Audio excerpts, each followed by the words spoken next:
정 선물을 하려면 현금을 하세요. 그것이 가장 좋습니다. 안녕하세요. 몸신 한의사 한진우입니다. 오늘은 암 환자에게 하지 말아야 할 말이라든지 선물할 때 주의할 점, 암 환자를 대할 때 우리가 조심해야 될 내용들에 대해서 말씀을 드리도록 하겠습니다. 영상 끝까지 봐주시고요. 좋아요 한번 눌러주시면 큰 도움이 되겠습니다. 우리나라 60세 이상 인구의 약 3분의 1이 암을 겪었거나 지금 겪고 있거나 완치된 이런 상황이라고 합니다. 그러니까 60세 인구 3분의 1, 3명 중에 1명이 암과 관련되어 있다는 거죠. 그런데 이제 이게 60세 이상 부부라면 확률이 더 올라가고, 60세 이상 부부와 자녀가 함께하는 가족이 있다면 그 가족에는 또 한두 명 이상의 암 환자가 있을 수가 있겠죠. 그래서 우리 주변에 너무나 많은 암 환자들이 있고 또 이겨내 가고 있고 완치가 된 분들도 계십니다. 근데 암을 처음에 진단 받으면 부정하는 시기, 아유 이 진단이 잘못됐을 거야. 그 두 번째는 이제 억울하죠. 화가 나고, 아니 나는 건강에 안 좋은 일을 하나도 한 적이 없는데 왜 암이 걸릴까. 그 다음에 이제 우울감에 빠지게 되죠. 나 이거 죽는 건가. 이러다 이제 나중에는 이거 다 받아들이고 적극적인 치료에 이제 임하게 되는, 어떤 순응하게 되는 이런 시기들을 겪는데요. 이때 이제 주변에서 여러 가지 말들을 합니다. 그래서 암 환자한테 하지 말아야 할 말 먼저 말씀을 드리겠습니다. 그 첫 번째는요, 바로 그럴 줄 알았다입니다. 너 그렇게 몸을 혹사하더니 너 언젠가는 그럴 줄 알았다. 이 말이 누구에게 도움이 되겠습니까? 그런데 이런 분들 분명히 있어요. 또 하지 말아야 할 말 두 번째, 그 암은 착한 암이래. 이거는 안 죽는데. 그러나 죽지 않는 암은 없습니다. 흔히 이제 갑상선 암을 겪은 분들한테 그거는 암도 아니라더라. 하지만 갑상선 암도 죽는 암이 있고 무서운 암도 있고 그 사람에 따라 다를 수가 있으니까요. 누가 암에 걸렸다고 했을 때는 그건 착한 암이라더라, 안 죽는다더라, 이런 말은 하지 않는 것이 좋겠습니다. 또 암 환자한테 하지 말아야 할 말 중에 하나는요, 너는 아직 젊으니까 괜찮다. 이거 굉장히 암에 대해서 잘못 알고 있는 거예요. 암이라는 것도 세포이기 때문에 고령일수록 이 암의 어떤 진행도 굉장히 느려집니다. 신진대사가 낮은, 느린 고령의 경우 암세포조차도 암세포의 생장, 발달하는 그 속도도 느린 편입니다. 그런데 젊은 층에서 암에 걸렸을 때는요, 그 전이라든지 그 악화되는 속도가 굉장히 빠를 수가 있습니다.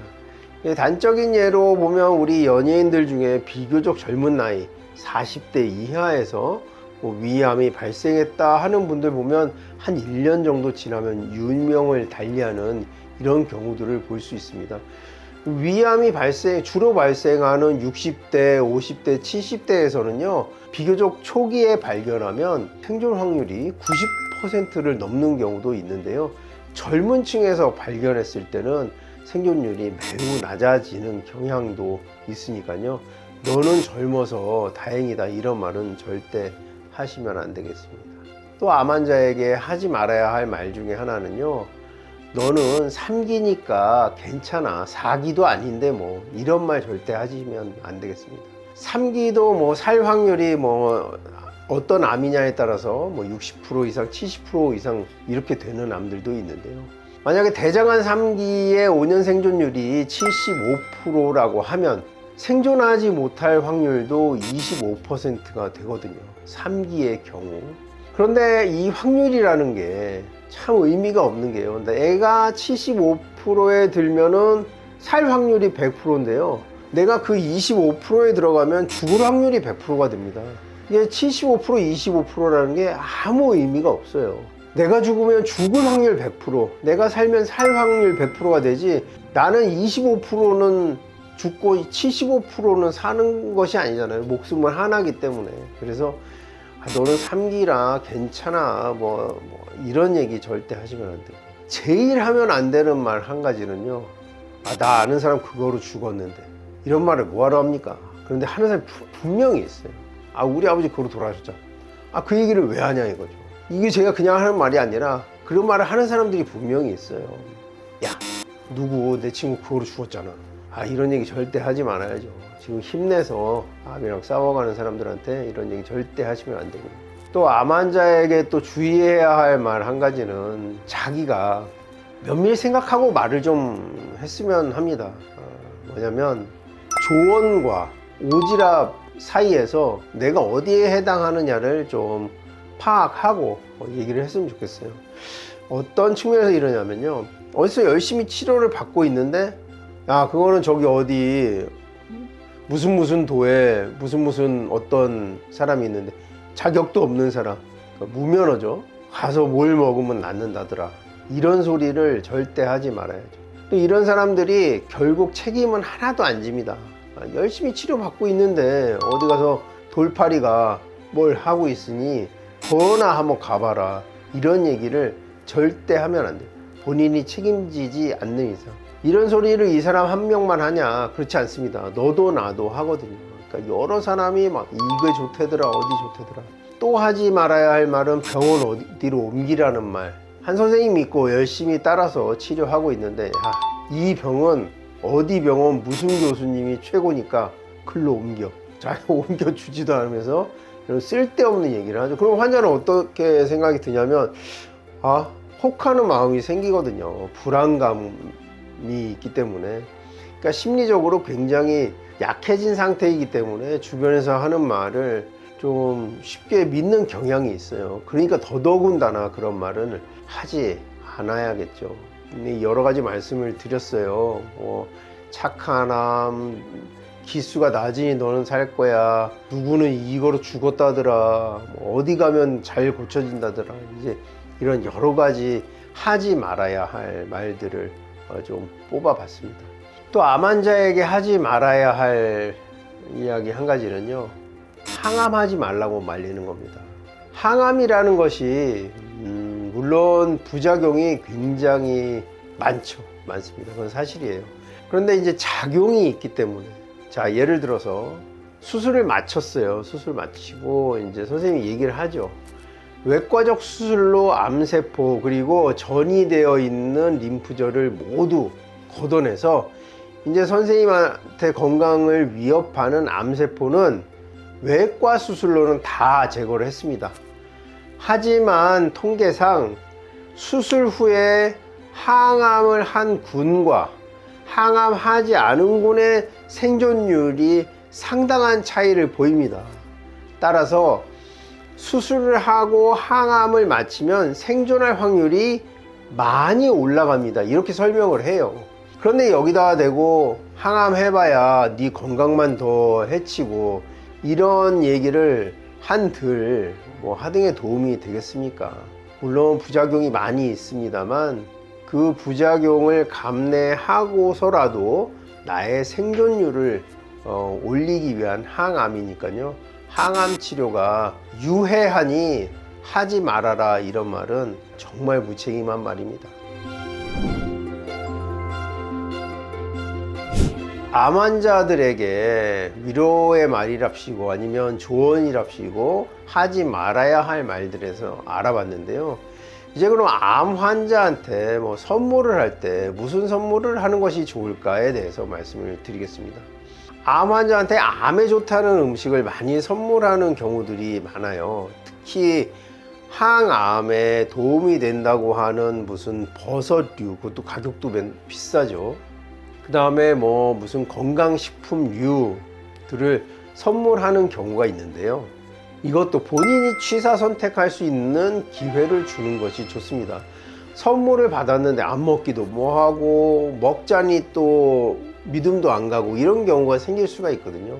그래서 선물을 하려거든 종합 비타민 정도는 무난하다고 봅니다. 그러나 암에 특정 효과가 있다고 알려진 이런 음식이나 건강 보조식품을 내가 골라서 선물하는 것은 조금 자제하는 것이 좋겠습니다. 정 선물을 하려면 현금을 하세요. 그것이 가장 좋습니다. 그 본인이 필요한 그리고 먹고 싶은 음식을 먹을 수 있도록 현금 선물하는 것이 가장 좋겠습니다. 그 다음으로는 이 암 환자를 대하는 태도에서 주의하셔야 할 점에 대해서 말씀을 드리도록 하겠습니다. 암 환자를 너무 이렇게 측은하게 보지 않았으면 하는 것이 제 바람입니다. 물론 지금 위기 상황에 있고 심리적으로 좋지 않은 상황이긴 합니다만은 동등한 입장에서 대화를 하는 것이지 어느 날 갑자기 굉장히 불쌍한 사람인 것처럼 이렇게 대화를 한다면 그것 역시 암 환자의 심리에 부담이 되거나 기분 나쁜 요소로 작용할 수가 있으니까요. 덤덤한 평소에 하던 대로 대화에 임하셨으면 합니다. 암 환자에게 주의해야 할 점 그 마지막으로는요. 예전에는 이제 고령에 그러니까 우리 어머님 아버님을 모시고 병원에 갔는데 예전에는 의사 선생님들도 그랬죠. 이제 환자분 잠깐 나가 계시고 보호자만 좀 오시라고 해서 뭐 이렇게 드라마 같이 뭐 암입니다. 근데 요새는 이제 선생님들도 다 본인들한테 말씀을 하시죠.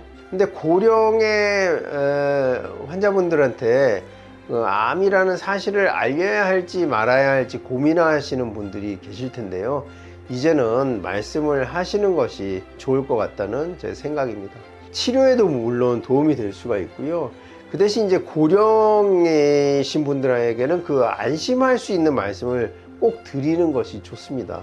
그러니까 연세가 드시면 그 암의 진행 상황도 굉장히 느려지기 때문에 뭐 몇 달 동안 급격히 나빠지지는 않으니 시간적 여유를 가지고 내 건강을 위한 방법을 한번 생각해 보십시다. 이렇게 한번 조언하는 것도 좋을 것 같습니다. 암이라든지 특정 뭐 나쁜 질환이 있는 것을 끝까지 감추고 그거 모르고 돌아가시게 하는 것보다는요. 병명을 알려드리고 치료 방법이라든지 시기 같은 것을 본인이 좀 결정할 수 있게 해주는 것이 좋겠습니다. 어떤 분들은 내가 이 나이 먹고 그 암 수술을 꼭 해야 되냐, 항암을 해야 되냐 이렇게 하는데요. 그 결정은 오롯이 본인이 하도록 해주는 것이 그 가족들의 도리라고 저는 생각을 합니다. 자식들이 나서서 아니 아버님 이 나이에 수술하면 돌아가실 수 있답니다. 아니 이 나이에 항암하면 항암 부작용으로 돌아가실 수 있대요. 조언까지는 괜찮지만 그 결정은 본인이 하시도록 이렇게 해주시는 게 고령의 암 환자들에게 도움이 되는 태도라고 볼 수가 있겠습니다. 남의 일이 아니죠. 60세 인구 3명 중 1명이 암에 걸리고 치료받고 완치되고 이런 상황에서 암 환자에게 하지 말아야 할 말 그리고 어떻게 행동해야 할지에 대해서 말씀을 드렸습니다. 영상 끝까지 봐주셔서 감사하고요. 더 궁금하신 점 있거나 느끼신 점 있으시면 댓글 남겨주시면 성의껏 답변해 드리도록 하겠습니다. 지금까지 몸신 한의사 한진호였습니다. 감사합니다.